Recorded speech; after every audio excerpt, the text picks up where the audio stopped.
आज मैं आपको चॉकलेट स्पंज बनाने की वो रेसिपी सिखाने जा रही हूँ जिसे आप फॉन्डेंट केक के लिए, क्रीम केक के लिए, मूस केक के लिए, किसी भी केक के लिए बेफ़िक्र होकर यूज़ कर सकते हैं। बिल्कुल परफेक्ट आपका केक बन के तैयार होगा और आप इसको जब क्रीम के साथ कवर करेंगे और इसके ऊपर फॉन्डेंट के टॉपर्स अप्लाई करेंगे तो आपके टॉपर्स जो हैं बिल्कुल सेट रहेंगे। नीचे केक स्पंज आपका बैठेगा नहीं, ख़राब नहीं होगा और बहुत ही मज़ेदार, बहुत ही आसान तरीके से ये केक स्पंज बन के तैयार हो जाता है। तो ये आज मैं पतीले में बेकिंग कर रही हूँ तो मैंने सोचा आपको बता दूँ कि किस तरह से परफेक्ट बेकिंग आप पतीले में भी कर सकते हैं टेम्परेचर को मेंटेन रखते हुए। सबसे पहले देखिए मैंने फ्लेम ऑन किया है। एक अदद पतीला मैंने बड़े साइज़ का था मेरे पास, मैंने चूल्हे के ऊपर रख दिया है। इसके अंदर मैंने ये छानना रखा हुआ है एज ए स्टैंड। आप चाहें इसके अंदर वायर रैक यूज़ कर सकते हैं, कोई स्टील की प्लेट यूज़ कर सकते हैं, कोई स्टील का बॉल उल्टा करके यूज़ कर सकते हैं। कोई भी चीज़ जो स्टील की या लोहे की है उसे आप एज ए स्टैंड यूज़ कर सकते हैं। ये देखें, ये है ओवन थर्मामीटर। इसे कैसे यूज़ करना है पतीले के अंदर, आज की वीडियो बड़ी अहम है, गौर से देखिएगा। इसके बाहर की तरफ देखिए नंबर लिखे हुए हैं जो कि 350 फ़ारेनहाइट तक का टेम्परेचर शो कर रहे हैं और जो अंदर की तरफ नंबर्स लिखे हुए हैं वो शो कर रहे हैं सेंटीग्रेड का टेम्परेचर। हमने सेंटीग्रेड वाले टेम्परेचर को देखना होता है तो 180 पे हम ओवन को प्री हीट करते हैं तो पतीला भी हम 180 तक देखेंगे। जब ये नीडल जो है घूम के जाएगी ना 350 फ़ारेनहाइट पे, तो इसका मतलब है 180 तक आपका जो पतीला है ना वो प्री हीट हो जाएगा। तो यहाँ पे देखिए जी, इस ओवन थर्मामीटर को मैंने रख दिया था पतीले के अंदर। इस तरीके से ये हीट रेजिस्टेंस होता है, बिल्कुल भी ना फटता है ना टूटता है, ना इसका कोई डर होता है। इसे आपने इस तरह से रख के पतीले को आपने बंद कर देना है एयर टाइट करके और प्री हीट होने के लिए छोड़ देना है। ये था जी पतीला बेकिंग का पहला स्टेप कि आपने पतीले को 10 मिनट पहले मीडियम फ्लेम पे रख देना है प्री हीट होने के लिए चूल्हे के ऊपर। दूसरी तरफ आपने तब तक अपने केक का बैटर रेडी करना है। अच्छा, यहाँ पे देखिए ये मैंने 4 अदद अंडे लिए थे, उनको मैंने रखा है वेट स्केल पे और जो भी वेट आया है उसे मैंने टेयर कर दिया है। ये जो लास्ट वाला बटन है टेयर का है, इसका मतलब ये है कि अब इस बॉल के अंदर से अंडों का वज़न, बॉल का वज़न सब कुछ माइनस हो गया है। अब बस उस चीज़ का वज़न आएगा जो हम इसके अंदर डालेंगे। तो सबसे पहले देखिए मैं डाल रही हूँ इसमें पिसी हुई चीनी। तो ये देखिए नीचे आपको शो हो रहा है कि मैं कितनी डाल रही हूँ। तो यहाँ पे आप देख सकते हैं कि 120 ग्राम मैंने डाल दी है इसके अंदर पिसी हुई चीनी। तो चलें जी, वेट स्केल को साइड पे कर देंगे, बॉल को नीचे उतार लेंगे। जब मुझे जल्दी होना या ऑर्डर वक्त तैयार करना हो तो मैं इसी तरह काम करती हूँ। इतनी सारी प्यालियाँ वगैरह सारा कुछ मैं गंदा नहीं करती। अच्छा, यहाँ पे देखिए ये है बेक रोम का वनीला एक्सट्रैक्ट। ठीक है, ये मैंने बेक हाउस से मंगवाया है। वनीला एसेंस आप डाल देंगे 1 टीस्पून। अगर आपके पास वनीला एक्सट्रैक्ट हो तो ये थोड़ा ही डालना पड़ता है। ये तकरीबन 7 से 8 ड्रॉप्स मैंने डाल दिए हैं। अब क्या करेंगे, इसको बीट करना स्टार्ट करेंगे। सबसे पहले बीटर के साथ मैंने अच्छे से चीनी को मिक्स कर लिया है ताकि चीनी उड़े नहीं। उसके बाद फुल स्पीड पे मैंने बीटर को चलाते हुए अंडों को बीट कर लिया था।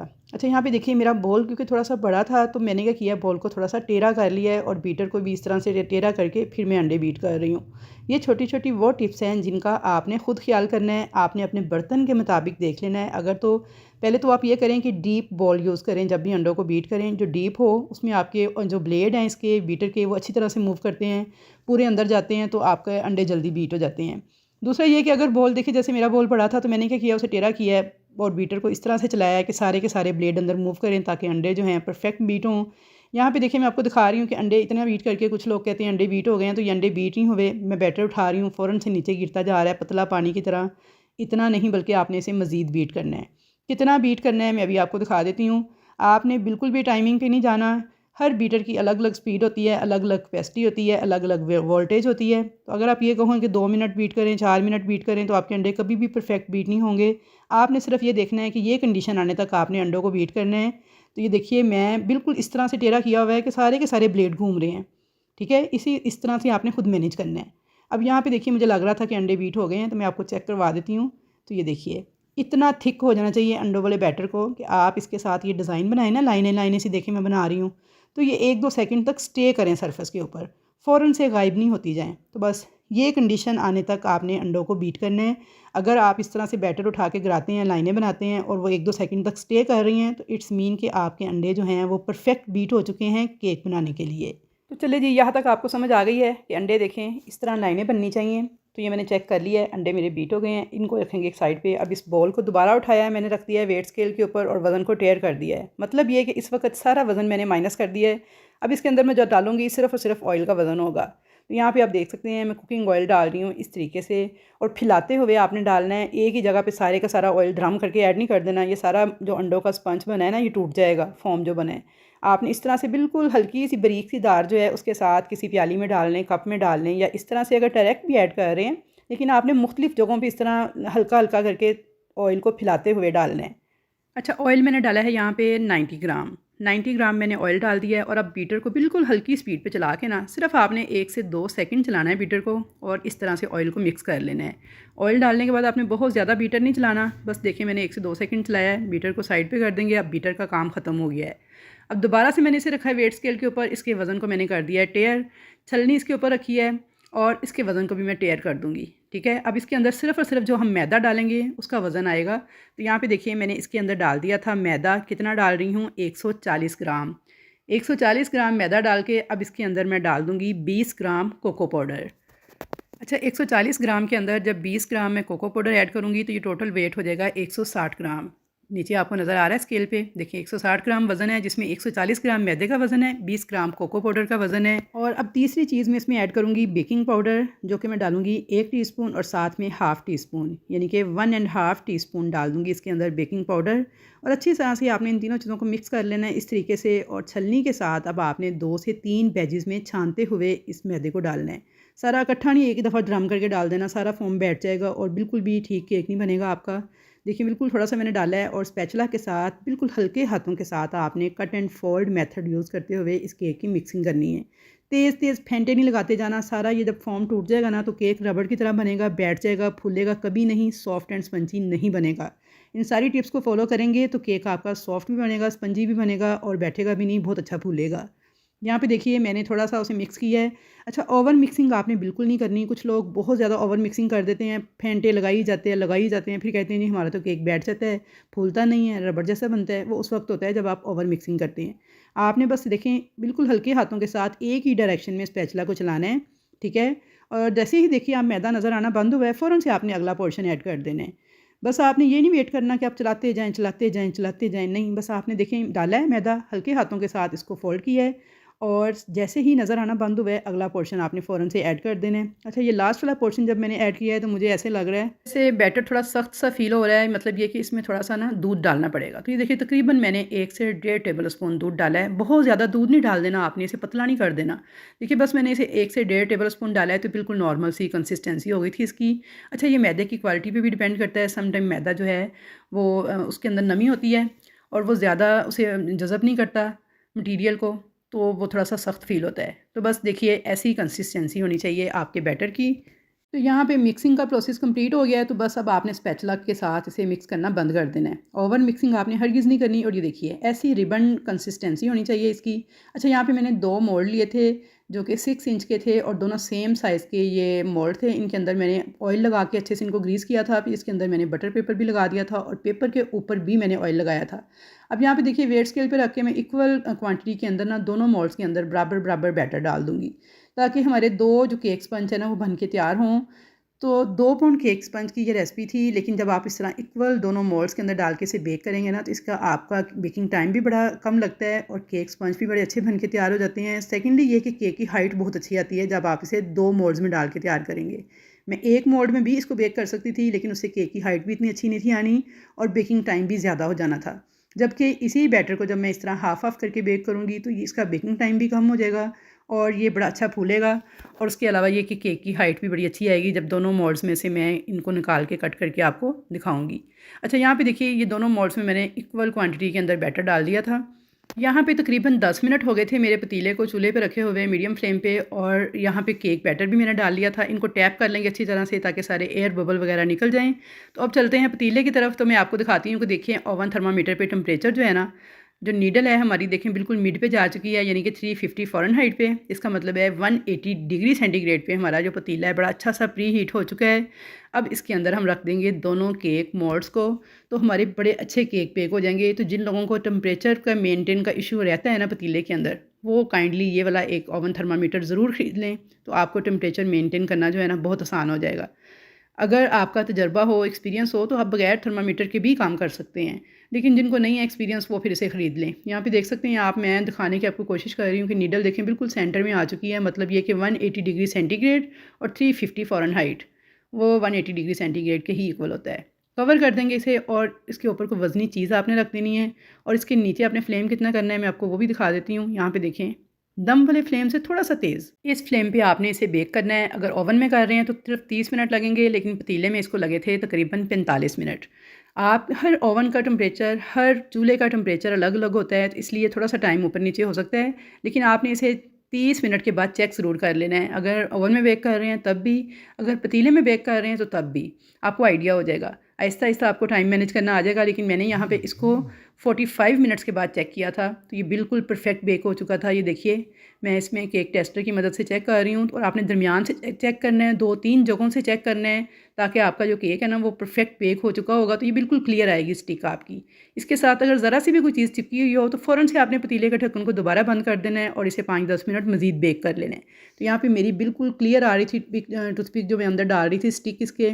इसका मतलब है मेरा केक परफेक्टली बेक हो चुका था। मैंने इसे निकाल लिया था पतीले में से और इनको मैंने रख के काउंटर पे ठंडा कर लिया था। तो चलें जी, अब केक ज़रा ठंडे हो जाते हैं तो फिर मैं आपको डीमोल्ड करके अंदर से भी चेक करवा देती हूँ, काट के इनकी लेयर्स भी, ये कैसे सॉफ्ट और स्पंजी बन के तैयार हुए हैं। तो वीडियो अगर अच्छी लग रही है तो जल्दी से वीडियो को लाइक करें, शेयर करें ज़्यादा से ज़्यादा, और अच्छा सा एक कमेंट करके बताया करें मुझे कि आया आपको मेरी वीडियो से कुछ सीखने को मिल रहा है या नहीं, वीडियोज़ आपको कैसी लग रही हैं, मज़ीद आप क्या कुछ सीखना चाहते हैं। तो इंशाल्लाह ताला मैं अगली वीडियोज़ के अंदर आपको कंप्लीट हर चीज़ सिखाती जाऊंगी, तमाम टिप्स एंड ट्रिक्स आपके साथ शेयर करती जाऊंगी। तो यकीन करें, बेकिंग करना आपके बाएं हाथ का खेल बन जाएगा। अच्छा, यहाँ पे देखें जी, पहले छुरी को अपने चारों तरफ घुमा लेना है और इसके किनारे जो हैं उनको ज़रा आपने इस तरह से फ्री कर लेना है। उसके बाद आपने उल्टा करके पीछे से टैप किया है तो देखें केक डीमोल्ड हो गया है। और यहाँ पर मैं आपको केक की सॉफ्टनेस चेक करवा रही हूँ, कितना सॉफ्ट केक है। हालाँकि मैंने इसे पतीले में बेक किया है, लेकिन अगर आप इसे ओवन में बेक करेंगे तो तब भी ये ऐसा ही बन के तैयार होगा। यहाँ पे देखें, इसकी ऊपर वाली ये लेयर जो पतली सी है इसे हम उतार लेंगे और देखें बिल्कुल फ्लैट केक है, बिल्कुल भी ऐसे ओबड़ खाबड़ तैयार नहीं हुआ, ना ही ऊंचा नीचा तैयार हुआ है, ना इसमें कोई मीनार बना है। जैसे कि अक्सर लोगों के कमेंट्स आते हैं जी हमारा केक ऊपर से मीनार बन जाता है, फूल जाता है। ये सारा टेम्परेचर का इशू होता है, टेम्परेचर को मेनटेन करना सीखें, आपके भी ऐसे ही फ्लैट और अच्छे केक बन के तैयार होंगे। दूसरी बात यह कि आपने मोल्ड का साइज़ बिल्कुल एक्यूरेट चूज़ करना है। अगर आपका मोल्ड का साइज़ ठीक होगा तो आपका केक ऊपर से बिल्कुल फ्लैट और एक जैसा बनेगा। अच्छा, यहाँ पे देखें, ये केक को मैंने काट लिया है 2 लेयर्स में और यहाँ पे आप ज़रा इसकी सॉफ्टनेस चेक करें कि काटने से ही आपको अंदाज़ा हो रहा होगा कितने सॉफ्ट और कितने स्पंजी केक बन के तैयार हुए हैं। यहाँ पे देखिए, दूसरे केक को भी मैं डीमोल्ड कर लिया है। 2 लेयर्स मैंने एक मोल्ड में से निकाली हैं और 2 लेयर्स मैं दूसरे मोल्ड में से निकालूंगी। टोटल 4 लेयर्स का ये केक तैयार होगा। 2 पाउंड इस केक का वेट था और माशाल्लाह से अच्छी खासी इसकी हाइट थी, यानी कि ये कम से कम 4-4.5 इंच तक इस केक की हाइट बनेगी। तो यहाँ पे आप चेक कर सकते हैं कितना सॉफ्ट और कितना ज़बरदस्त किस्म का केक स्पंज बन के तैयार हुआ है। और देखिए, ये चारों लेयर्स जो हैं इनकी हाइट जो है कम से कम 4-4.5 इंच तक आएगी केक की। मैं आपको इनका वेट भी करके दिखा देती हूँ। तो यहाँ पे देखिए जी, ये था इस केक का वेट। सबसे पहले हम चॉकलेट फज तैयार करेंगे। उसके लिए ऑलपर्स की 200 ml वाली क्रीम का ये मैंने पैकेट लिया है। एक मैंने लिया है नूरपुर का ये बटर अनसॉल्टेड है और ये है 30 ग्राम। उसके अलावा क्रेव की चॉकलेट ली है जो कि थी मेरे पास 200 ग्राम की पैकिंग थी। ये आप देख सकते हैं, ये 200 ग्राम पूरी पूरी क्रेव चॉकलेट की पैकिंग है। तो यहाँ पे सबसे पहले मैं इस 200 ग्राम डार्क चॉकलेट को इस तरह से क्रश कर लूँगी। तो इसे आपने छुरी के साथ बिल्कुल छोटे छोटे टुकड़ों में क्रश कर लेना है। इससे क्या होगा कि चॉकलेट जो है वो जल्दी मेल्ट हो जाती है। अब आप इसे 2 तरीकों से मेल्ट कर सकते हैं। एक तो है डबल बॉयलर का मेथड, कि उसमें ये है एक सॉस पैन के अंदर आप पानी बॉयल करें और उसके बाद आप इस स्टील के बोल को उस उबलते हुए पानी के ऊपर रख इस तरह से रखेंगे कि पानी जो है ना इसके साथ टच नहीं होना चाहिए, बल्कि नीचे नीचे रहना चाहिए। बस उसकी स्टीम के साथ आपने चॉकलेट को मेल्ट करना है, लेकिन साथ साथ आपने मिक्स ज़रूर करते जाना है ताकि आपकी चॉकलेट जले नहीं। और दूसरा मेथड ये है कि आप इसे 3-3 4-4 मिनट के लिए माइक्रोवेव करते जाएं और मिक्स करते जाएं, तो भी ये सारी चीज़ें जो है मेल्ट हो जाएंगी। मकसद इनको मेल्ट करना है। तो यहाँ पे देखिए, चॉकलेट जो है इसे मैंने क्रश कर लिया था। अब इसके अंदर डाल देंगे ऑलपर्स क्रीम का 200 ml वाला ये पैकेट और साथ इसमें हम डालेंगे बटर। अच्छा, बटर यहाँ पे मेरे पास जो था ये था 30 ग्राम वाली पैकिंग थी, जिसमें से मैंने 15 ग्राम यानी आधा करके उसे इस तरह से ऐड कर दिया था। बटर ऑप्शनल है, अगर हो तो डाल दें, ना हो तो ना डालें। इससे टेस्ट ज़रा अच्छा आता है और बड़ा मज़े का चॉकलेट फज बन के तैयार होता है। यहाँ पे देखिए जी, बटर भी मैंने डाल दिया था और अब इन तमाम चीज़ों को मैंने डबल बॉयलर पे मेल्ट कर लिया था। तो यहाँ से देखें जी, ये बोल मैंने रखा था पानी का, पानी इसमें बॉयल होना शुरू हो गया था। इसके ऊपर मैंने स्टील का बोल इस तरह से रख दिया है कि ये स्टीम जो है ना ऊपर से नहीं पड़नी चाहिए, बस नीचे नीचे से ही इसे स्टीम को बर्तन के नीचे रहना चाहिए और पानी भी इस बर्तन के साथ टच नहीं होना चाहिए। इसे कहते हैं डबल बॉयलर पे मेल्ट करना। तो यहाँ पे देखिए जी, मसलसल चम्मच के साथ मिक्स करते हुए मैंने इन तमाम चीज़ों को मैंने मेल्ट कर लिया था, ताकि अच्छी तरह से चॉकलेट के जो लम्प्स वगैरह हैं वो सारे ख़त्म हो जाएँ। अच्छा, दूसरा आपने ये ख़्याल करना है कि जब पानी बॉयल होना शुरू कर देगा, आपने ऊपर ये रख देना है चॉकलेट वाला बोल और नीचे फ्लेम थोड़ा लो कर देना है। चॉकलेट को जलना नहीं चाहिए, मुसलसल आपने स्पैचुला के साथ इसे मिक्स करते जाना है। तो यहाँ पे देखिए बिल्कुल लिक्विड कंसिस्टेंसी आ गई थी इसकी, सारी चॉकलेट अच्छे से मेल्ट हो गई थी। तो बस अब हमारी चॉकलेट फज जो है तैयार है। इसे मैंने उतार लिया है। अब इसे आपने ठंडा होने देना है कि इसकी सारी स्टीम वगैरह निकल जाए, रूम टेम्परेचर पे आ जाए। जब ये ठंडी हो जाए तो आपने इसे क्लिंग रैप या फिर प्लास्टिक के साथ इस तरह से कवर करना है, बिल्कुल साथ जोड़ के आपने प्लास्टिक लगाना है ताकि इसके अंदर एयर वगैरह ना जाने पाए। और 5 से 6 घंटे आपने इसे छोड़ देना है रूम टेम्परेचर पर, गर्मी हो तो फ्रिज में रख दें। कितनी अच्छी सेट हो गई थी। तो ये हमारी ज़बरदस्त चॉकलेट फज तैयार है। अब यहाँ पे मैंने क्रीम को व्हिप कर लिया था, तो टोटल ये 400 ग्राम क्रीम थी जिसे मैंने व्हिप किया था। 2 पाउंड का केक था जिसकी मैंने फ्रॉस्टिंग करनी है। तो क्रीम को आपने इस तरह का हार्ड व्हिप करना है जब आपने चॉकलेट क्रीम तैयार करनी है तो। इस तरह का हार्ड सा व्हिप करके आपने क्रीम को, अगर नहीं आता आपको क्रीम व्हिप करने का प्रॉपर तरीका, तो जाके पहले वो वीडियो वॉच करें जहाँ पे मैंने आपको क्रीम को व्हिप करने का मुकम्मल तरीका सिखाया हुआ है। लिंक मैं इस वीडियो में भी डाल दूँगी। तो पहले आप क्रीम को प्रॉपर व्हिप करें हार्ड वाला। इसमें से मैंने तकरीबन 200 ग्राम क्रीम जो है निकाल ली थी, मतलब ये कि आधी क्रीम मैंने निकाल ली थी व्हिप की हुई। इसकी हम चॉकलेट क्रीम तैयार करेंगे चॉकलेट केक की अंदर वाली फिलिंग करने के लिए प्लस क्रम कोटिंग के लिए। और जो बाकी वाली क्रीम मैंने बचाई है वो मैं फाइनल कोट के लिए यूज़ करूँगी। उसे मैंने फ्रिज में रख दिया था। अब यहाँ पे देखिए, यही वाली जो चॉकलेट फज मैंने तैयार की थी ना, इसे मैंने थोड़ा-सा निकाल लिया था और माइक्रोवेव कर लिया था। थोड़ी सॉफ्ट हो गई थी, तो मैं तकरीबन 5 टेबल स्पून भर के इतनी क्रीम के अंदर ऐड कर दूँगी। यहाँ पे मैंने अंदाज़े से ऐड की थी लेकिन तकरीबन ये 5 टेबल स्पून थी।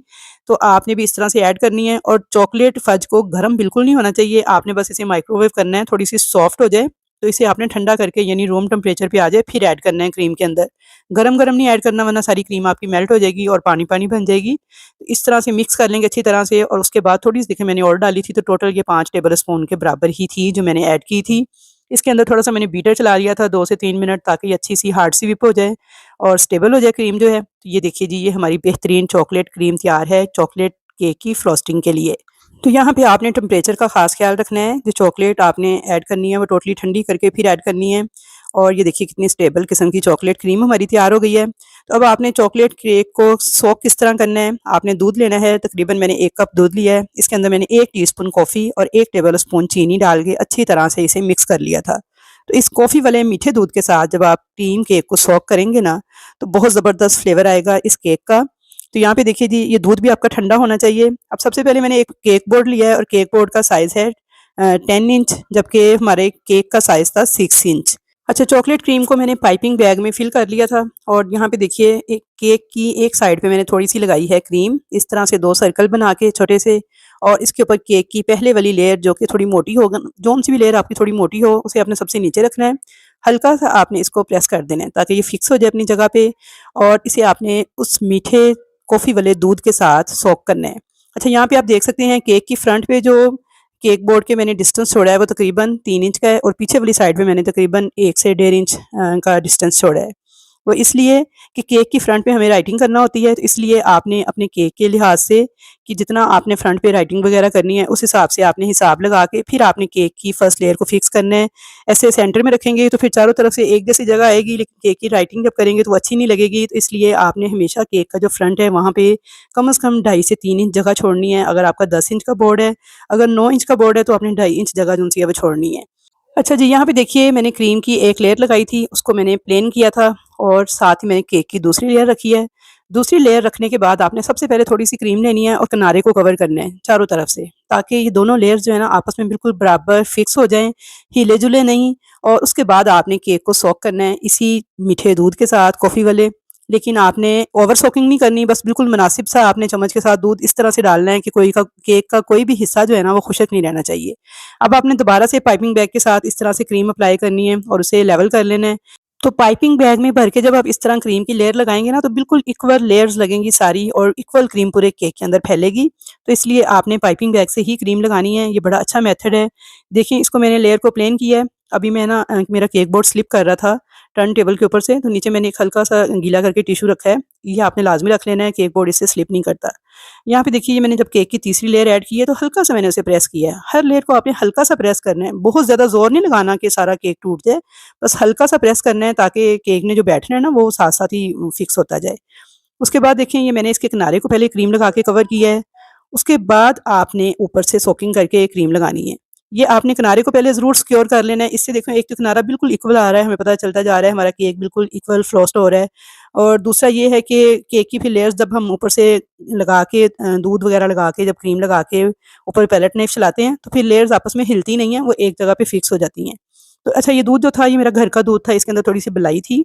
ये जो आपको वाइट वाइट ऊपर नज़र आ रही है ना, ये दूध की बलाई है। तो ये अच्छा टेस्ट ही देगी, इसलिए इसका कोई इशू नहीं है। यहाँ पे देखिए मैंने केक की उस लेयर को भी अच्छे से करके प्लेन, और उसके बाद यहाँ पे ये केक की फाइनल लेयर है। अच्छा यहाँ पे आपको मैं एक चीज़ दिखाना चाहूँगी कि फाइनल लेयर मैंने वो वाली ऐड की है जो केक के सबसे नीचे वाली लेयर होती है। मतलब कि जब हम पैन में से केक निकालते हैं ना, तो जो पैंदे के साथ लेयर होती है ना, वो मैंने सबसे ऊपर रखी है। तो ये एक सीक्रेट टिप थी जो मैं आपको देना चाह रही हूँ आज की वीडियो में, कि इस लेयर को सबसे ऊपर रखने का मकसद ये था कि ये बिल्कुल प्लेन होती है, क्योंकि पैंदे के साथ होती है ना, बिल्कुल प्लेन लेयर होती है ये। तो इससे ना केक ऊपर से बड़ा अच्छा सा लेवल होता है।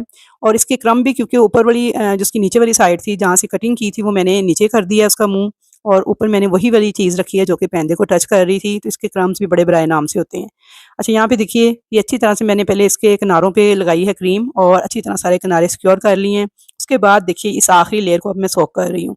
अब आखिरी लेयर की सोकिंग आपने बिल्कुल इसी तरह से करनी है जैसे बाकी लेयर्स की सोकिंग की है, और यहाँ पे मैं आपको वीडियो की स्पीड थोड़ी-सी मैंने कम की है ताकि आपको समझ आ जाए। इस तरह चम्मच के साथ आपने दूध डालते जाना थोड़ा-थोड़ा करके, कि केक का कोई भी हिस्सा आपको खाली यानी खुशक नहीं रहना चाहिए। लेकिन आपने भर-भर के चमचे एक ही जगह पे बार-बार नहीं डालते जाना। उससे क्या होगा, केक की ओवर सोकिंग हो जाएगी, बहुत ज़्यादा केक सॉफ्ट हो जाएगा, और दूध निकल-निकल के ना साइडों से आपके केक बोर्ड के ऊपर आना शुरू हो जाएगा। तो ये काम नहीं आपने करना, बस नॉर्मल सा आपने सोक करना है। और उसके बाद देखिए बिल्कुल थोड़ी-सी क्रीम लगा के, तो अब मैं केक को ऊपर से क्रम्ब कोट कर रही हूँ ना, तो देखिए कितने कम इसके क्रम्ब्स लग रहे हैं। तो सबसे लास्ट लेयर को अक्सर मैं रखती हूँ ऊपर, तो इससे बड़ा नीट इसकी फ्रॉस्टिंग होती है। तो ये छोटी-सी टिप थी, इसे आप भी फ़ॉलो कीजिएगा तो आपको भी अच्छे रिज़ल्ट मिलेंगे। अच्छा यहाँ पे देखिए थोड़ी-सी मैंने क्रीम और लगाई है। लगा के क्रीम अब आपने केक को क्रम्ब कोट करना है, और क्रम्ब कोट करने का मकसद ये होता है कि केक के सारे क्रम्ब्स वगैरह जो हैं वो सारे के सारे छुप जाएँ। क्रम्ब कोट को रफ़ कोट भी कहते हैं। बिल्कुल ऐसे ही जैसे हम घर में डिस्टेंपर करवाते हैं, तो वो भी हमेशा पहले एक रफ़ कोट करते हैं, उसके बाद उसके ऊपर नीट कोट करते हैं। लेकिन जितना अच्छा आपका रफ़ कोट होगा ना, आपका नीट कोट भी उतना ही अच्छा होगा। इसलिए आपने क्रम्ब कोट करते वक़्त बिल्कुल नीट फ्रॉस्टिंग करनी है। बिल्कुल एक जैसा इक्वल आपका केक होना चाहिए, किनारों से भी, ऊपर से भी, और बिल्कुल इसके शार्प किस्म के एज बनने चाहिए। फिर आपका नीट कोट भी ऊपर बहुत अच्छा होगा। जितना अच्छा आपका क्रम्ब कोट होगा, उतनी अच्छी आपकी नीट फ्रॉस्टिंग होगी, और उतने ही अच्छे आपके ऊपर शार्प एज बनेंगे। इन छोटी-छोटी टिप्स को आप फ़ॉलो करेंगे तो इंशाल्लाह ताला बेहतरीन केक की फ्रॉस्टिंग आप प्रैक्टिस करने से सीख जाएँगे। यहाँ पे देखिए जी, केक को मैंने अच्छी तरह से नीट कर लिया था, और अब केक बोर्ड को आपने अच्छे तरीके से साफ़ कर लेना है, क्योंकि जब क्रीम जम जाती है इसके साथ तो फिर बाद में इसे साफ़ करना मुश्किल हो जाता है, तो बोर्ड फिर बहुत गंदा लगेगा, इसलिए आपने केक बोर्ड को फ़ौरन से ही साफ़ कर लेना है। तो वीडियो जनाब अच्छी लग रही है, ज़रा भी कुछ सीखने को मिल रहा है तो जल्दी से लाइक कर दें, शेयर कर दें, अच्छा-सा एक कमेंट करके बताएँ कि कैसी लगी आपको मेरी आज की ये वीडियो। और अब सबसे अहम बात, इस केक को क्रम्ब कोट करने के बाद मैंने उठाना है और फ्रिज में रख देना है। तो अगर आप चाहते हैं कि नीट फ्रॉस्टिंग बड़ी शानदार हो, तो आपने 6 से 7 घंटे लाज़मी इसे क्रम्ब कोट करने के बाद फ्रिज में स्टे देना है। जब तक केक ठंडा हो रहा है, हम इसके लिए टॉपर्स तैयार कर लेते हैं। तो चलिए मैं आपको टॉपर्स बनाना सिखाती हूँ। अच्छा ये मेरे हाथ में जो आपको नज़र आ रही है, ये वाइट कलर की फॉन्डेंट है। ये मैंने बेक हाउस से मंगवाई है, रेडीमेड फॉन्डेंट। और जो नीचे आपको रेड कलर के बॉल 3 नज़र आ रहे हैं, ये मेरी होममेड फॉन्डेंट है, जो कि मैंने घर पे तैयार की है टॉपर्स तैयार करने के लिए। क्योंकि शार्प कलर की, रेड कलर की मेरे पास फॉन्डेंट अवेलेबल नहीं थी, अर्जेंट ऑर्डर था। तो जो रेडीमेड फॉन्डेंट है ना, इसके अंदर आप कलर ऐड करें ना, तो लाइट कलर्स तो आ जाते हैं, लेकिन डार्क कलर अच्छे नहीं आते। इसलिए डार्क कलर की या तो आप रेडीमेड फॉन्डेंट ही इस्तेमाल करें, जो कि मिलेगी ही रेड कलर में। अगर ना हो तो फिर मेरी तरह आप भी घर पे गम पेस्ट बना के उसके अंदर शार्प रेड कलर थोड़ा सा ऐड करेंगे तो बहुत ज़बरदस्त किस्म की रेड कलर की फॉन्डेंट तैयार हो जाती है। गम पेस्ट पहले मैं आपको बनाना सिखा चुकी हूँ, जिसने नहीं देखी वो जाके वॉच करे पहले घर पे। जो मैंने आपको बताया था फॉन्डेंट बनाने का तरीका, उसके अंदर मैंने आपको ये रेड कलर की फॉन्डेंट बनाना सिखाई थी। आज की वीडियो में मैं आपको इसके साथ टेडी बियर और साथ में कार बनाना सिखाऊंगी। तो ये देखिए, ये वाइट फॉन्डेंट थी, इसको मैंने ऊपर से इसके सर के लिए थोड़ी सी फॉन्डेंट सेपरेट की है अंदाजे से। थोड़ी सी मैंने उसका सेंटर पेट वाली हिस्सा जो सा है उसके लिए, और थोड़ी सी देखिए मैंने उसकी टांगे और बाजू बनाने के लिए। ये मैंने अंदाजे से फॉन्डेंट के 3 पार्ट कर लिए हैं। अब इसको मैंने थोड़ी सी मुझे कम लग रही है, तो मैंने थोड़ी सी वाइट फॉन्डेंट इसमें और की है। और यहाँ पर मैं आपको इसका वेट भी चेक करवा देती हूँ। तो ये देखिए, इस फॉन्डेंट का वेट है जी, मेरे पास आ रहा 66 ग्राम। इसके अंदर हम टेडी बियर तैयार करेंगे, जो कि 66 ग्राम फॉन्डेंट के साथ में तैयार करूँगी। तो अब इसके अंदर थोड़ा-सा मैं डालूँगी ब्राउन कलर बनाने के लिए, brown shade, dark brown shade था। ये जस्ट मैंने 1 से 2 ड्रॉप ऐड किए हैं और इसे मैं इस तरह से मसलती जाऊँगी, स्मूथ कर लूँगी। तो देखिए लाइट सा स्किन कलर आ जाएगा फॉन्डेंट का। तो वाइट कलर की फॉन्डेंट में अगर आप ब्राउन कलर ऐड करेंगे तो लाइट सा स्किन कलर बन जाता है, जो कि हमें चाहिए था टेडी बियर बनाने के लिए। तो आज मैं आपको ना ये तरीका बता रही हूँ कि कैसे आपने अंदाज़े के साथ भी जब काम करना है ना, तो इतना परफेक्ट करना है कि वो पूरा-पूरा हो।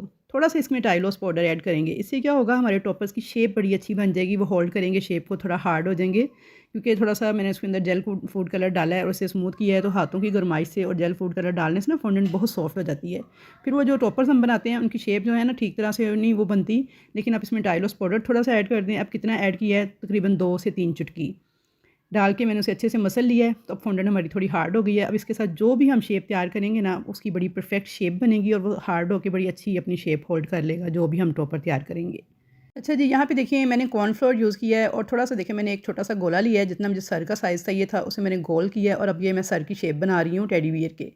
तो आपने इसके साथ कॉर्नफ्लोर जो है, जैसे बिल्कुल ऐसे ही इसका हिसाब है जैसे हम रोटी पकाते हैं तो आटे के साथ खुश्क आटा इस्तेमाल करते हैं ना, इसी तरह फॉन्डेंट के साथ आपने कॉर्नफ्लोर यूज़ करना है सूखे आटे के तौर पर, यानी कि इससे ताकि ये हाथों को चिपके नहीं और बिल्कुल ये इसकी अच्छी सी शेप आ जाए। तो ये देखिए ये हाथों को मैं थोड़ा-थोड़ा कॉर्नफ्लोर लगा रही हूँ और मैंने उसका ऊपर वाला सर तैयार किया है, सेंटर वाली बॉडी मैंने थोड़ा-सा गोल सा बना के राउंड सा पेड़ा सा उसे मैंने हल्का सा देखिए ऊपर से प्रेस किया है, तो वो ओवल सी शेप आ गई है। अब मैं इसकी टाँगें बना रही हूँ, तो इसके लिए देखिए मैंने इस तरह से 2 बॉल तैयार किए थे, उनको मैंने हल्का-हल्का देखिए इस तरह से रख के स्मूथ कर लिया था एक साइड से। तो ये इसके टाँगे और बाजू तैयार हो गए हैं। बस अब आप देखते जाएँ मेरे हाथों की तरफ, ये मैं टेडी बियर तैयार कर रही हूँ। अब यहाँ पे मैंने एक थर्मोकोल शीट का ये पीस लिया है, इसके ऊपर मैं इस तरह से देखिए उसके शेप दे रही हूँ टेडी बियर के सेंटर वाले पार्ट को। नीचे एक टूथपिक आपने इंसर्ट कर देनी है इस तरह से और इसके ऊपर आपने इस टेडी बियर को बिठा देना है। ये स्टिक आपने ज़रूर ऐड करनी है, ये फिर जब हार्ड होगा, ड्राई होगा ना टॉपर, तो साथ ही इसके अटैच हो जाएगी, जिससे फिर टॉपर आपका ख़राब नहीं होगा और ईज़िली केक के ऊपर आप इसे प्लेस कर सकते हैं। एक देखें टूथपिक मैंने उसके ऊपर लगाई है गर्दन वाली जगह पे और इसका सर साथ अटैच कर दिया है। टाइलोस ग्लू लगा के मैंने इस तरह से इसके जो पाँव थे वो अटैच कर दिए हैं, ये देखिए। अच्छा, टाइलोस ग्लू कैसे बनाते हैं ये भी मैं आपको बना के भी दिखा दूँगी। वैसे अभी बता देती हूँ कि थोड़ा-सा CMC पाउडर आपने लेना है, तकरीबन कह लें हाफ़ टी स्पून। उसके अंदर आपने थोड़ा-सा पानी डाल के उसे छोड़ देना है थोड़ी देर के लिए, 10-15 मिनट के लिए, तो टाइलोस ग्लू आपकी बड़ी अच्छी तैयार हो जाती है। अच्छा, यहाँ पे देखिए ये इसके बाजू जो हैं इनको मैं अटैच कर रही हूँ टाइलोस ग्लू लगा के, इस तरीके से आपने अटैच कर लेना है। तो ये देखिए जी कितना ज़बरदस्त टेडी बियर की शेप हमारी तैयार हो गई है। अब यहाँ पे ऊपर इसके जो कान से ये लगाने हैं ना, तो ये देखिए मैंने इस तरह 2 बॉल तैयार किए हैं, थोड़ा सा ने स्मूथ किया है और ये जो टूल्स हैं ना फॉन्डेंट वाले, इनमें ये जो राउंड वाला टूल है ये इसके साथ मैंने प्रेस करके इसकी शेप बना ली थी और यहाँ पे मैंने इसे टाइलोस ग्लू के साथ इस तरह से कानों वाली जगह पे अटैच कर दिया है। ठीक है, अब आ जाती है जिसकी आइज़ की बारी, उसके लिए मैं ये फॉन्डेंट वाला टूल यूज़ करूँगी। पहले मैं आपको इसकी टाई बनाना सिखा दूँ। अच्छा, इसके लिए देखिए ये वाला मोल्ड मैंने यूज़ किया है, ये मैंने नया मंगवाया था बेक अवे से, तो आज ही मैं इसे यूज़ कर रही हूँ। उसके ऊपर छोटे वाली टाई थी तो मैंने कहा चलें यूज़ करते हैं। अच्छा, सिलिकॉन का ये मोल्ड था, इसको सबसे पहले आपने डस्ट कर लेना है किसके साथ, कॉर्नफ्लोर के साथ, ताकि इसके अंदर चिपके नहीं। और ये वाली मेरी होममेड जो गम पेस्ट है, इसका छोटा सा बॉल लेना है, इस तरह राउंड करना है और आपने इस मोल्ड के अंदर ना पहले इसे अच्छे से कॉर्नफ्लोर के साथ डस्ट करना है। उसके बाद आपने इस वाले गम पेस्ट को छोटे से पीस मैंने जो लिया है, छोटा सा बॉल, इसे आपने इस तरह रख के टाई वाली जगह पे जो हमें चाहिए अच्छे से प्रेस कर देना है उंगली के साथ। प्रेस करने के बाद यहाँ पे एक टिप ये है कि इसको आपने ना 1 से 2 मिनट के लिए फ्रिज के ऊपर वाले खाने में रख देना है। ज़्यादा देर के लिए नहीं, बस 1 से 2 मिनट के लिए रखेंगे ना तो ये बड़ा अच्छा हार्ड हो जाएगा और बड़ी आसानी से फिर ये निकल जाएगा मोल्ड में से। इसे मैंने फ्रीज़र में रख दिया था, अभी मैं आपको दिखाती हूँ। तब तक देखिए ये मैंने ब्लैक रेडीमेड फॉन्डेंट ये मिलेनियम की है। अच्छा, मिलेनियम की फॉन्डेंट भी बहुत अच्छी होती है, बेक हाउस की भी बहुत अच्छी होती है। चीज़ें तकरीबन सारी ही जो ब्रांडेड हैं वो अच्छी होती हैं, बस इनको यूज़ करने का तरीका आपको आना चाहिए। तो यहाँ पे देखिए ब्लैक कलर की जो फॉन्डेंट है थोड़ी सी मैंने ली है, उसे स्मूथ किया है और इस तरह से मैंने आइज़ के लिए 2 बॉल छोटे छोटे से इस तरह से निकाल लिए हैं। तो व्यूअर्स, फॉन्डेंट जो है हमेशा जो डार्क कलर्स की है, जैसे रेड है, ब्लैक है, ब्लू है, ग्रीन है, ये आप रेडीमेड यूज़ करें या फिर आप घर पे गम पेस्ट बना के इसमें डार्क कलर आसानी से अचीव कर सकते हैं। वाइट फॉन्डेंट के अंदर आप जो लाइट वाले कलर्स हैं वो तो अचीव कर लेते हैं, लेकिन जो डार्क वाले कलर हैं वो वाइट फॉन्डेंट के अंदर कलर बहुत ज़्यादा आपको डालना पड़ेगा। उससे क्या होगा, आपकी फॉन्डेंट पतली हो जाएगी, सॉफ्ट हो जाएगी और उसमें कलर भी इतना डार्क नहीं आएगा। तो इसलिए कोशिश करें कि जो डार्क कलर की फॉन्डेंट है या तो आप रेडीमेड यूज़ करें, यानी आप ब्लैक कलर की, रेड कलर की, ब्लू कलर की, चंद जो बेसिक कलर हैं ये आप इसी तरह से मंगवा लें, या फिर आप गम पेस्ट बना के घर पे इसमें थोड़ा सा कलर भी डालेंगे ना तो गम पेस्ट के अंदर बड़ा डार्क कलर आसानी से आ जाता है। अच्छा जी, यहाँ पे देखिए ये मैंने आइज़ का जो बॉल छोटे-छोटे मैंने ब्लैक कलर के निकाले थे वो अटैच कर दिए हैं। फेस वाली जगह पे मैं इसकी डिटेलिंग ऐड कर रही हूँ ब्लैक फॉन्डेंट के साथ जो मैंने तैयार की है। तो ये छोटी-छोटी डिटेलिंग बहुत टाइम लेती है, फॉन्डेंट के टॉपर्स बनाने में ना अच्छा खासा टाइम लग जाता है। तो सादिया नज़ीर मेरी एक सब्सक्राइबर्स हैं जी, इन्होंने मुझे रिक्वेस्ट की थी कि प्लीज़ मैम इस पे भी एक वीडियो बनाएँ कि फॉन्डेंट केक बनाने का तरीका क्या है, उसका रेट कैसे आप सेट करती हैं और उस पे फॉन्डेंट के टॉपर्स कैसे लगाती हैं। तो क्या क्रीम केक पे जब फॉन्डेंट के टॉपर्स लगाए जाते हैं तो उनका आप एक्स्ट्रा चार्ज करती हैं? तो सादिया नज़ीर मैं आपके रेफरेंस से सबको बताना चाह रही हूँ कि जी हाँ, बिल्कुल जब फॉन्डेंट के टॉपर्स जिस केक पे भी लगते हैं ना, उसके हम अलग से चार्जेस लेते हैं। जैसे केक का हमने रेट, जैसे वनीला केक है तो मैं बता दूँगी उनको कस्टमर को कि 1500 रुपीज़ पर पाउंड है, चॉकलेट केक है तो 2000 रुपीज़ पर पाउंड के हिसाब से आप चार्ज करेंगे। लेकिन ऊपर जितना भी फॉन्डेंट वर्क होगा उसके आपने अलग से चार्ज करने हैं। जैसे इस केक की डिटेलिंग देखिए ना आप कितनी ज़्यादा है, इस पे 2 कार्स हैं, स्टार्स हैं, एक टेडी बियर है और ब्लॉक्स हैं। यानी जो आपको मैं मोबाइल पे केक दिखा रही हूँ जो इस रेफरेंस पिक्चर के तौर पे आया था, इसके अंदर बहुत ज़्यादा डिटेलिंग थी। तो मैंने इसके चार्ज क्या किए, मैंने इसके केक के जो थे वो अलग से चार्जेस लिए और जो फॉन्डेंट वर्क था इसका मैंने 2000 अलग से चार्ज किया। तो इस तरीके से आपने अपने केक के ऊपर देख लेना है कितनी मेहनत है, कितनी फॉन्डेंट यूज़ हुई है, कितना आपका टाइम लगा है। उस हिसाब से आपने फॉन्डेंट टॉपर्स के जो है ना वो अलग से चार्ज कर देने हैं। और जो फुल फॉन्डेंट केक होता है उसका ज़ाहिर बात है कि उसके चार्जेस ज़्यादा होते हैं। वो ज़्यादातर चॉकलेट फज केक के ऊपर तैयार किया जाता है। तो 2500 रुपीज़ पर पाउंड फॉन्डेंट केक के चार्ज किए जा रहे हैं लाहौर में। तो उसके अंदर फिर तकरीबन उसके सारी चीज़ों का जो एस्टीमेट है ना, जो फॉन्डेंट के साथ कवर करने तक का है, वो सारा उसके अंदर आएगा। हाँ, जिसके ऊपर टॉपर्स वगैरह लगे हैं, अगर डिटेलिंग बहुत ज़्यादा है तो उसके आप 1000-1500 अलग से चार्ज करेंगी। बाकी फॉन्डेंट केक के आप जो चार्जेज़ हैं वो फिर आप 2500 रुपीज़ पर पाउंड के हिसाब से चार्ज करके जितना केक होगा वो आपने तैयार करना है। नेक्स्ट आपने टॉपर्स के लिए 1000-1500 जो भी आपका जिस हिसाब से डिटेलिंग हो उस हिसाब से आप चार्ज कर सकती हैं। अच्छा, यहाँ पे देखिए ये मैं कार तैयार कर रही थी और पहले मैंने आपको जो दिखाया है पीछे, वो मैंने कार देखी थी जनाब की यूट्यूब से कैसे तैयार करनी है, लेकिन उसकी मुझे कोई समझ नहीं आई, ना वो सही तरह से बनी। फिर मैंने अपने ही तरीके से, देसी तरीके से जो तैयार की ना वो अच्छी बनी। तो इसका तरीका ये था कि देखें इस तरह से मैंने एक बॉल बनाया रेड कलर का, थोड़ा सा उसे मैंने ओवल शेप दी और उंगलियों के साथ देखिए दबा दबा के ना मैंने सारी साइडें जो सी उसकी है ना कार की, उनको ज़रा नीचे कर लिया और सेंटर वाले पार्ट को थोड़ा सा इस तरह से उभरा हुआ रहने दिया है। अब यहाँ पे मैंने नाइफ़ के साथ ना इसको इस तरह से स्लांटिंग लाइन की तरह ना, जहाँ से उसकी स्क्रीन बनानी थी वहाँ से थोड़ा काट लिया, थोड़ा साइडों से काट लिया था और थोड़ा पीछे से काट लिया था फॉन्डेंट को। और इस तरह से ना मैं ब्रश की, देखें ये ब्रश को यूज़ कर रही हूँ और थोड़ा सा इसे स्मूथ करती जा रही हूँ। तो ये देखिए जो थोड़ा सा मुझे एक्स्ट्रा लगा था वो मैंने नाइफ़ के साथ काट के थोड़ी सी इसे तिरछी सी शक्ल दे ली थी इस तरीके से। आई होप कि आपको समझ आ गई होगी। तो बस ये क्रिएटिव वर्क होता है जो फॉन्डेंट वाला है, इसके अंदर आपको अपनी क्रिएटिविटी भी दिखानी पड़ती है और प्रैक्टिस भी होती है कि आपकी जितनी अच्छी प्रैक्टिस होगी आप उतना अच्छा काम कर लेंगे। तो प्रैक्टिस हमेशा काम करने से आती है, आप लोग काम करते रहें तो आहिस्ता आहिस्ता आपकी प्रैक्टिस हो जाती है। यहाँ पे देखिए ये कार के जो टायर तैयार करने हैं, जो बाकी डिटेलिंग ऐड करनी है ना, उसके लिए मैं सर्कल काट रही हूँ वाइट कलर की फॉन्डेंट को बेल के। तो इस तरीके से मैंने कार के सारे जो सर्कल्स वगैरह थे वो सारे तैयार कर लिए थे और हर सर्कल को मैंने हाफ़ करके, तो ये इसके स्क्रीन वाली साइड के लिए मैंने कट किया था, लेकिन इसका साइज़ बहुत बड़ा था। फिर मैंने छोटे वाला सर्कल कट किया, उसको मैंने इस तरह से तैयार किया और टाइगर ग्लू के साथ ये सारे वाइट वाले जो टॉपर्स हैं ना, ये मैंने इस तरह चारों तरफ इसके अटैच कर दिए थे। तो फ्रंट पे 2 छोटे-छोटे सर्कल काट के मैंने इसकी हेडलाइट्स लगा दी थी और यहाँ पे देखिए जी कार हमारी बनना शुरू हो गई थी। अब थोड़ा सा मैंने इसके आगे ब्लैक कलर के साथ इस तरह से राउंड सा काट के, तो इस तरह से ये इसका आगे बम्पर लगा दिया था और इस तरह से इसके टायर्स लगा दिए थे। बस अब आप देखते जाएँ मैं कैसे-कैसे लगाती जा रही हूँ सारा कुछ और अटैच करती जा रही हूँ। तो बहुत ज़बरदस्त किस्म के ये टॉपर्स बन के रेडी हो गए थे। इस केक का मेरे पास अर्जेंट ऑर्डर आया था, सिर्फ़ 1 दिन का टाइम था मेरे पास और इसके अंदर मैंने टॉपर्स को भी रेडी करना था, केक को भी रेडी करना था। केक मुझे नेक्स्ट डे डिलीवर करना था। आपने जब भी टॉपर्स जो हैं ये तैयार करने हैं फॉन्डेंट के या गम पेस्ट के, आपने कोशिश करनी है इनको 1 दिन पहले आपने तैयार करके रख देना है किसी भी एयर टाइट बॉक्स में डाल के, अच्छे से कवर करके, ताकि इनके ऊपर नमी वगैरह ना आए और ये बहुत अच्छी तरह से ड्राई हो जाएँ।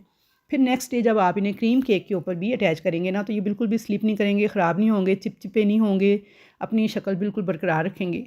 तो ये मैंने टॉपर सारे मैंने तैयार कर दिए हैं। आज मैंने, जब से मैंने कल केक देना था तो मैंने 1 दिन पहले ये सारे तैयार करके इनको एयर टाइट बॉक्स में डाल के, तो मैंने इन्हें रात भर के लिए इसी तरह छोड़ दिया था ताकि ये अच्छी तरह से ड्राई हो जाएँ और सेट हो जाएँ। अच्छा, ऊपर देखें ये वाइट जो आपको नज़र आ रहा है ये सारा कॉर्नफ्लोर है। मैंने आपको बताया है कि बिल्कुल ऐसे ही है जैसे आप गीले आटे को सूखे आटे के साथ मैनेज करते हैं ना, इसी तरह फॉन्डेंट को, शुगर पेस्ट को आपने कॉर्नफ्लोर लगा के हाथों को फिर आपने यूज़ करना है ताकि चिपके नहीं हाथों को। उसके बाद एंड पे हम इसे साफ़ कर देंगे ब्रश के साथ और ऑयलिंग कर देंगे ना, तो बड़े शानदार चमकदार ये टॉपर सारे बन के तैयार हो जाते हैं। इसलिए आपने टेंशन नहीं लेनी कि ऊपर कॉर्नफ्लोर लग रहा है, ये वाइट वाइट नज़र आ रहा है, कुछ भी नहीं होगा। जब इसे साफ़ करेंगे, ऑयल लगाएंगे तो ये कार चमक उठेगी।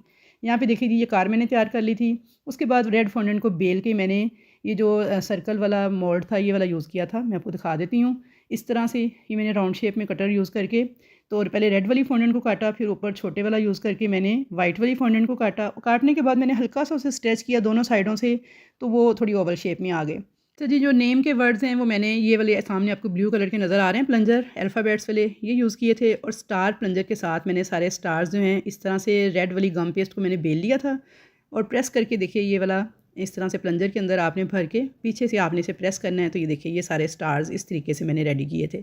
और जो नेम के वर्ड्स हैं ये मैंने आपको दिखा दिया है कि अल्फ़ाबेट्स वाले जो प्लंजर हैं उनके साथ मैंने तैयार किए थे। तो ये सारे टॉपर्स मेरी कार के कह रही हूँ मेरी केक के रेडी हो गए थे। और ये सारा काम करते करते मुझे 5 से 6 घंटे लग गए थे। पहले मैंने रेड कलर की गम पेस्ट तैयार की, फिर मैंने ये सारे टॉपर्स रेडी किए। सुबह 8 बजे मैंने स्टार्ट किया ये काम और यकीन करें जब मैं वीडियो बना के आपको दिखा रही थी ना तो 2 बज चुके थे। तो यहाँ पे ये टॉपर सारे बड़े अच्छी तरह से ड्राई हो चुके थे, सेट हो चुके थे। तो चलिए जी अब करते हैं जी केक के ऊपर फाइनल कोट। तो यहाँ पे देखें जी ये जो क्रीम बच गई थी ना 400 ग्राम क्रीम मैंने टोटल विप की थी, उसमें से देखें ये जो क्रीम बाकी मैंने बचाई थी इसे मैंने फ्रिज में रखा था। अब देखिए इसे मैंने निकाला है फ्रिज से और एक दफ़ा मैंने इसके अंदर अच्छे से बीटर चलाया है ताकि ये थोड़ी और स्टेबल हो जाए। बिल्कुल ऐसी हार्ड सी विप करके क्रीम आपने फिर केक के ऊपर फाइनल फ्रोस्टिंग करनी है। अब इसे आपने पाइपिंग बैग में भर लेना है। पाइपिंग बैग में भर के जो केक हमने रखा था क्रम कोट करके 6 से 7 घंटे के लिए फ्रिज में ठंडा होने के लिए। केक हमारा बहुत अच्छी तरह से ठंडा हो चुका है, इसे मैंने निकाल लिया है। तो देखिए टिश्यू पेपर के ऊपर मैंने थोड़ा सा पानी डाल के इसे रखा है केक बोर्ड के ऊपर, केक बोर्ड कह रही हूँ सॉरी, टर्न टेबल के ऊपर, ताकि जो हमारा केक बोर्ड है ना बिल्कुल हिले नहीं, अपनी जगह पे फिक्स रहे। तो ये बड़ी अच्छी टिप है, आपने एक टिश्यू पेपर हल्का सा गीला करके उसे केक बोर्ड के नीचे रख लेना है टर्न टेबल के ऊपर। इससे आपका केक बोर्ड जो है टर्न टेबल के ऊपर स्लिप नहीं करेगा। तो अब हमने जो केक फाइनल क्रीम भरी है पाइपिंग बैग के अंदर उसे मैंने इस तरह से केक के ऊपर अप्लाई करना है। इस तरह से पाइपिंग बैग में भर के क्रीम लगाने का ये फ़ायदा होता है कि क्रीम बिल्कुल इक्वल लगती है। ऐसा नहीं है कि कहीं से आपको ज़्यादा, कहीं से ज़्यादा, कहीं से कम, कहीं से ज़्यादा क्रीम लगेगी।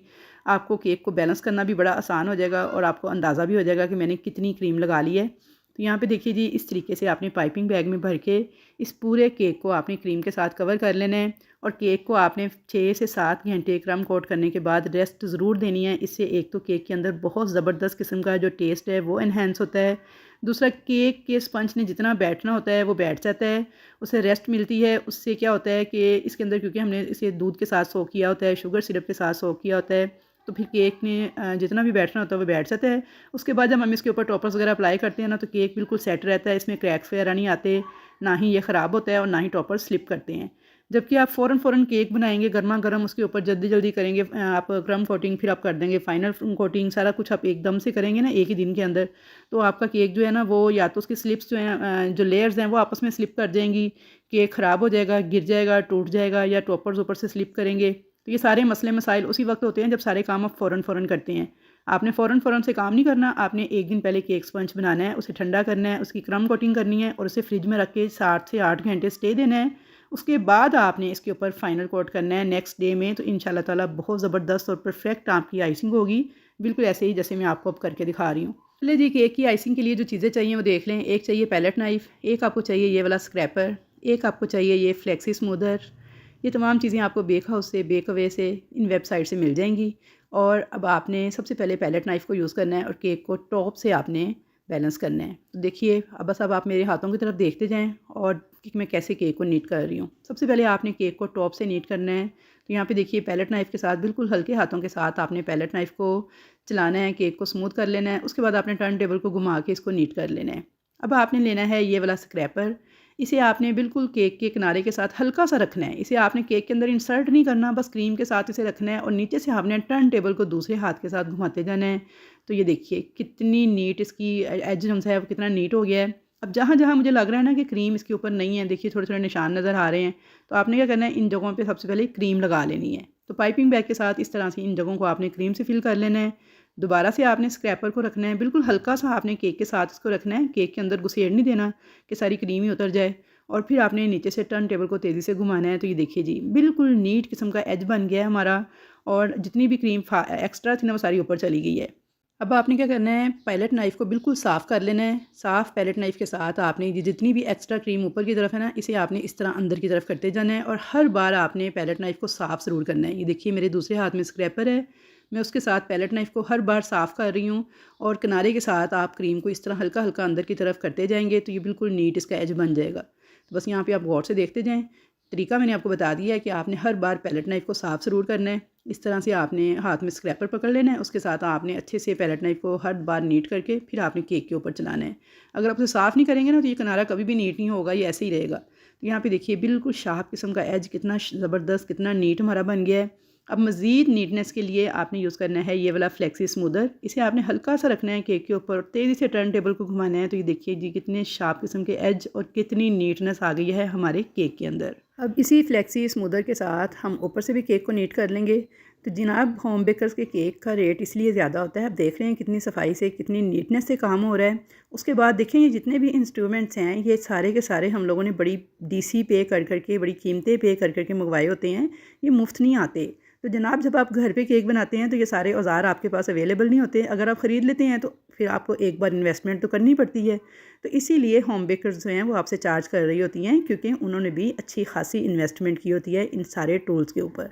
अच्छा जी, अब यहाँ पे देखें जो मैंने तैयार किए थे टॉपर्स, तो इनको ना आपने ड्राई बहुत अच्छे तरीके से करना है। जितने अच्छे ये ड्राई होंगे ना क्रीम केक के ऊपर लगाएंगे आप, ये बिल्कुल भी स्लिप नहीं करेंगे, इसी तरह स्टेबल रहेंगे। इन सब को मैं इस तरह से इंसर्ट करती जा रही हूँ और यहाँ पे आप यकीन करें व्हिप्ड क्रीम के ऊपर मैंने ये सारे टॉपर्स लगाए थे, उसके बावजूद भी ये बिल्कुल सेट रहे थे। कस्टमर ने जो मेरे साथ पिक्चर शेयर की थी उसके मुताबिक उन्होंने शाम 7 बजे केक काटा था, जबकि मैंने सुबह 10 बजे इस केक को डिलीवर करवा दिया था क्योंकि मुझे जाना था कहीं पे। लेकिन उसके बावजूद भी कोई टॉपर ऊपर से स्लिप नहीं हुआ, बिल्कुल फिक्स रही थी हर चीज़। थोड़े से स्प्रिंकल्स से देखें वाइट कलर के, ये मैंने इस तरह से ऐड किए थे इस केक के ऊपर। और ये जो मेरे बच्चे के नेम लिखा हुआ है ना शुरू में, देखिए आपको फ्रंट पे नज़र आ रहा है, इसके नीचे मैंने 3 अदद टूथपिक्स इंसर्ट की थी। लेकिन मैंने कस्टमर को बता दिया था कि इसके नीचे 3 टूथपिक्स हैं, उन्हें आपने निकाल लेना है। तो ये देखिए यहाँ पे अब मैंने बच्चे का नेम जो है वो लिख दिया था इसके ऊपर। ये भी मैंने फॉन्डेंट के साथ ही तैयार किया था, हैप्पी सेकंड बर्थडे। तो जनाब ये सारे टॉपर्स अटैच करने के बाद ये थी जी हमारे केक की फ़ाइनल लुक।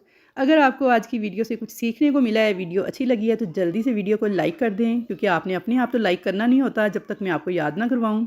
शेयर किया करें ज़्यादा से ज़्यादा ग्रुप्स के अंदर, ताकि ज़्यादा से ज़्यादा लोग जो हैं जो कि इस काम को सीखना चाह रहे हैं उन्हें हेल्प मिल सके। और उसके साथ साथ अच्छा सा एक कमेंट करके मेरी हौसला अफजाई भी किया करें कि आया मैं आपको कुछ सिखा पा रही हूँ या नहीं। चलें जी, अब अगर किसी चीज़ की समझ नहीं आई तो आप कमेंट सेक्शन में पूछ सकते हैं, मैं इंशाल्लाह ताला आपके हर सवाल का जवाब देने की पूरी कोशिश करूँगी। तो बस छोटी छोटी टिप्स होती हैं जिन्हें आपने लाजमन फ़ॉलो करना होता है, तो आप भी ऐसे बेहतरीन केक्स जो हैं वो बनाना सीख सकते हैं बग़ैर बेकिंग क्लासेस के भी। तो आप एक डायरी, एक कॉपी, एक पेंसिल अपने पास रखा करें, तमाम टिप्स को नोट किया करें और रेसिपीज़ को नोट किया करें। तो चलें जी, यहाँ पे केक मेरा पैक हो गया था, डिलीवर होने के लिए बिल्कुल रेडी था। तो इंशाल्लाह ताला आपसे मुलाकात होगी एक अच्छी और नई वीडियो के साथ। तब तक के लिए अल्लाह हाफ़िज़।